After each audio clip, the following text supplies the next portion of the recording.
name is Abram, and I'm an alcoholic. So today I want to talk about why am I an addict? So there's so many questions, there's so many different things I can name, or there's so many different point of views. You know what I'm saying? So this is just one, this is just mine. As usual, I wrote down a couple of things to keep me on track because I have a tendency to go off of track. Please like, comment, subscribe. And if there's anything I can do better, or maybe something you would like to hear or want me to talk about, please put it in the comments and I will definitely address that. So why am I an addict? If you are addicted to alcohol or drugs, why are you like that? What is the cause and why have you become someone who cannot stay stopped? Is it genetic or caused by living with a family member who is addicted to drugs and alcohol? Is it trauma? Is it because you are an immoral or bad person? Why can't you just stay stopped or drink like a normal person? There are so many questions, so many opinions and facts about addiction and alcoholism that exist. We're going to look at what an alcoholic is and what researchers have said. So some of the things I have written down is some of the I went into the computer, got a couple of different opinions, and I'm gonna throw my own in there as well. So, like I said, if it's anything that maybe you feel that why you're an addict or an alcoholic, please put that in the comments. So, I think we're addicts because we tie our emotions up in our addiction. I always say that, when I first was becoming a counselor, I seen a lot of people, sad, angry, some type of emotion that led them towards their addiction. You know what I'm saying? Not only their environment, though, because it mentioned a couple: genetic, environment, trauma. We can keep going on with the different things that lead us into addiction or keep us in our addiction. But mainly, I think about it like this because I personally did it before. I'll be at work and then work be supervisor tripping, whatever, co-worker not acting right. I'm like, damn, man, I need a drink right now. And then after work, I go drink, right? And I feel better. So each time I get mad, I'll just take a drink. You know what I'm saying? Same thing with sadness or same thing like a breakup. All these, life is about emotions that if you can't control those, more likely they will control us. And how my emotion controlled me, it led me to the liquor store each time. So usually the cycle of addiction starts with one drink.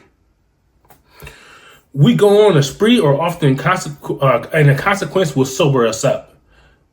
Jail, treatment, crash of a car, loss of a relationship. That kind of consequence will sober us up for a little while, but it won't keep us sober. I always say, fear will get you sober, but fear alone won't keep you sober. So the consequences can be things like being fired from a job, relationship problems with family, being arrested, overdose, and much more.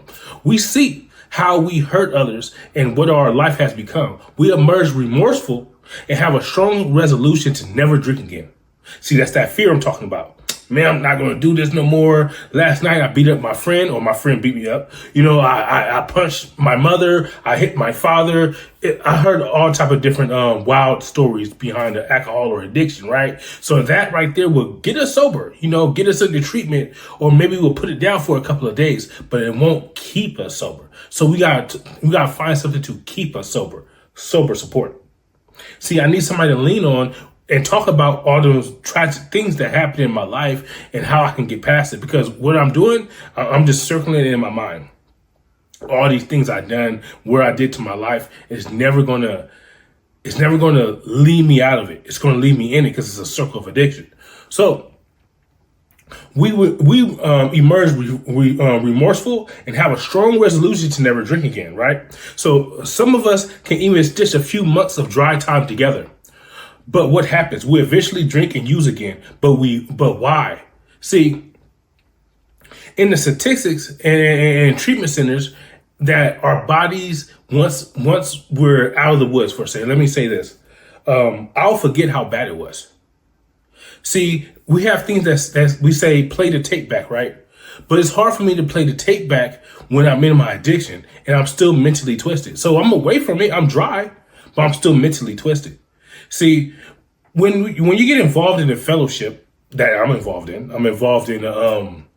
Cocaine Anonymous. That's a fellowship I'm involved in. When you get involved with the 12 steps, though, just know that it's only one step that talks about drugs and alcohol. There's a reason for that, because that's not our issue. We just need to separate from it.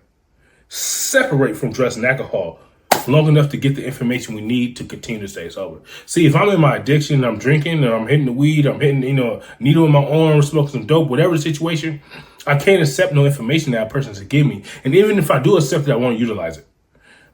Through one ear, out the other. So drug and alcohol dependence is more serious than substance abuse, but should not be confused with addiction. Drug and alcohol dependence refers specifically to the physical and chemical dependence on a substance. So, it is typically a symptom of addiction, but does not cover the full spectrum of what addiction is. Drugs that lead to dependence alter the mind upon entering the body, affecting the chemical makeup of the brain. Specifically, they affect our neurotransmitters that tell our mind and body what to do and how to react. Most drugs affect the neurotransmitters that are responsible for the feeling of pleasure and reward.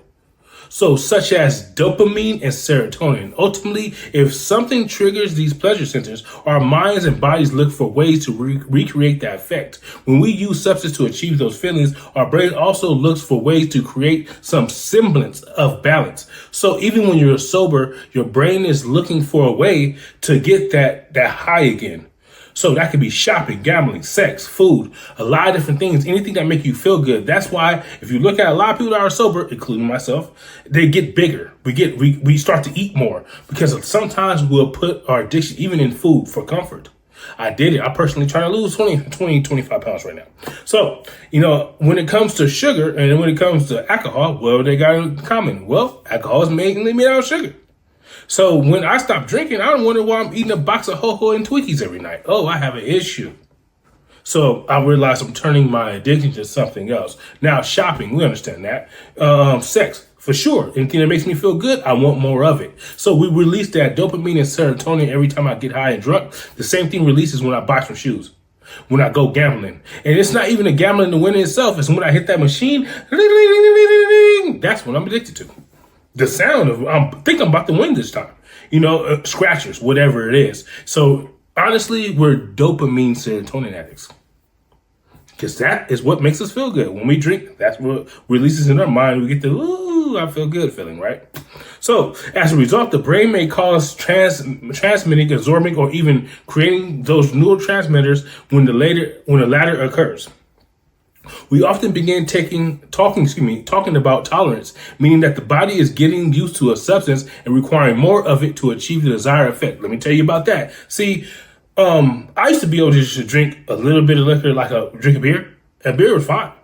But you know what happened? How I went over to liquor, it wasn't getting me there fast enough.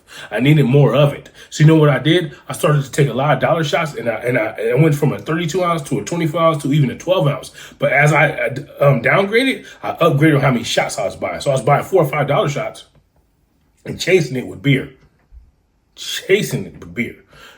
I need to get there faster, instant gratification. It's not working, quickly enough. So for my heroin addicts, you please watch what I'm about to say and pay attention to this, because we'll stop using heroin, right? And when you do so, this is what's going to happen if you ever relapse. You're going to go back to the same amount you were using when you stopped, but your body has bounced back from it. I mean, that's how overdose happens right there. We can make a mistake and not bounce back from that. You understand? Or even anybody that's addicted to just opiates in general. So that's that. I need more and more of it to get the desired effect. So ultimately, you could take more of the substance more frequently, or you can wean off of the substance and allow your body to naturally reach equilibrium again. Naturally, it will do that. If you develop a dependence on substance, it's like that you will experience feelings of withdrawal when the effects of the substance wears off. So we understand where withdrawal is, right? I stop drinking, I start getting the shakes and shit. I really can talk. Maybe sometimes we get seizures. Alcohol is the only substance that you can truly die from when weaning off of it. So I do want to say, go to a detox or a hospital when you decide to stop drinking, because your body might not be able to withdraw by itself, or you alone. You might need some help, which that's what I needed personally. I had to go to detox for 7 days when I stopped drinking. And the first 3 days, it was terrible. I was shaking, cold sweats. I was like, why does this lady give me so many sheets? She gave me like 2 or 3 sheets. I know why now. because the first night I sweat through the first sheet. I had to remove that, put the second sheet on, sweat through that sheet. I'm on the third sheet, and I'm really ain't getting no sleep because I'm just shaking. I'm kicking the alcohol and other things I was doing as well. So with all that wrapped up in a big old bunch, why are we addicts? So some of the things I mentioned, the neurotransmitter in the brain, I know I got a little scientific there, but that's basically when I get high, when I drink, it's the signal that's sent through my brain to the dopamine and the serotonin, where the good feeling of pleasure is located. It releases for us and we like, oh yeah, oh my goodness. If our brains didn't release the dopamine and serotonin, you'll get high and wouldn't feel it and you wouldn't do it no more. You'll just stop. So maybe that could be a way of a doctor can go in our brains and stop us from releasing dopamine and serotonin. But if that happens, we'll never be happy. That's where, we experience happiness from that dopamine and serotonin. We experience a lot of different things. We need it. We naturally release it. But it's just a thing when we get high, we'll release too much of it. So once it's at equilibrium, we need our bodies to balance out again, to find that balance. And it does happen. It's not immediately. I remember the first time I danced sober. See, I was a dancer. I grew up dancing parades from 12 to 16. So, naturally, when I did start drinking a little later on, and not too much later on at 16, I was probably already dabbling at 16. But 19 for sure, I was deep into it. Dancing was fun. Then dancing and drinking, oh my God, it was even funner, right? Funner. And then after that, I stopped drinking and I started dancing. Oh man, it sucked. I felt like I had two left shoes on. Probably had two left shoes the whole time, just didn't notice it, Could have been had two left shoes, just so I was drinking, I didn't care. But no, I could dance, I can cut a rug, Regardless of that though, let me get back to the video. What I do want to mention is it's a lot of different reasons why we're addicts. And if we don't pay attention to what we're doing to our bodies and ultimately to our minds, it's going to take us away from who we are. And that's what alcohol did to me. It took me away from who I was. I remember when my counselor asked me, who's Abram? I could not explain it to her. I explained it's like some street persona, you know what I'm saying? Because I didn't know. I lost Abram in the midst of my addiction. So once again, I want to thank you for listening. I want to thank you for commenting, for liking, for subscribing, for sharing. I just want to thank you for being you. So once again, thank you. So let me help you help the world. And that's my whole mission here. Once again, thank you. I'm gone.